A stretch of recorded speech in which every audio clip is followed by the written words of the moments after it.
గణతంత్ర దినోత్సవంలో ఆంధ్రప్రదేశ్ బొమ్మల శకటానికి అవార్డు వచ్చిందని మీకు తెలుసా? నాకు తెలీదండి. 2025 గణతంత్ర దినోత్సవంలో ఢిల్లీ పరేడ్లో ఆంధ్రప్రదేశ్ బొమ్మల శకటం ఒక ప్రత్యేక ప్రదర్శనగా వచ్చింది.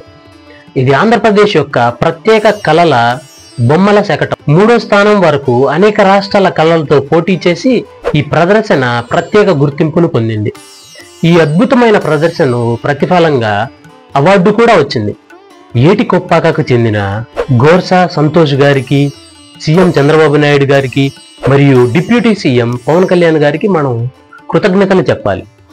పవన్ కళ్యాణ్ గారు మనకు ఎంతో ఖ్యాతిని తెచ్చే ఏటికొప్పాక బొమ్మలను చాలా ఆదరిస్తారు. మన ఏటికొప్పాక బొమ్మలు ఎంత కష్టపడతారో బొమ్మలు చేయడానికి.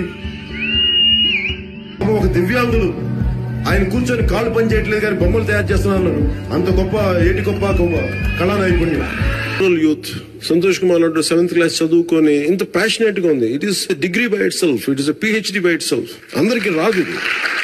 ఆయన ఢిల్లీ వెళ్లిన ప్రతిసారి ఈ బొమ్మలను ప్రధానమంత్రి గారికి మరియు కేంద్ర మంత్రులకు ఇవ్వటం కూడా మనం చూస్తున్నాం. ఆంధ్రప్రదేశ్ గొప్ప కళా సంస్కృతిని ప్రదర్శించడానికి అవకాశం వచ్చినందుకు మనం ప్రౌడ్ గా ఫీల్ అవుదాం. మరిన్ని అమేజింగ్ ఫ్యాక్ట్స్ కోసం లైక్ చేసి సబ్స్క్రైబ్ చేయండి.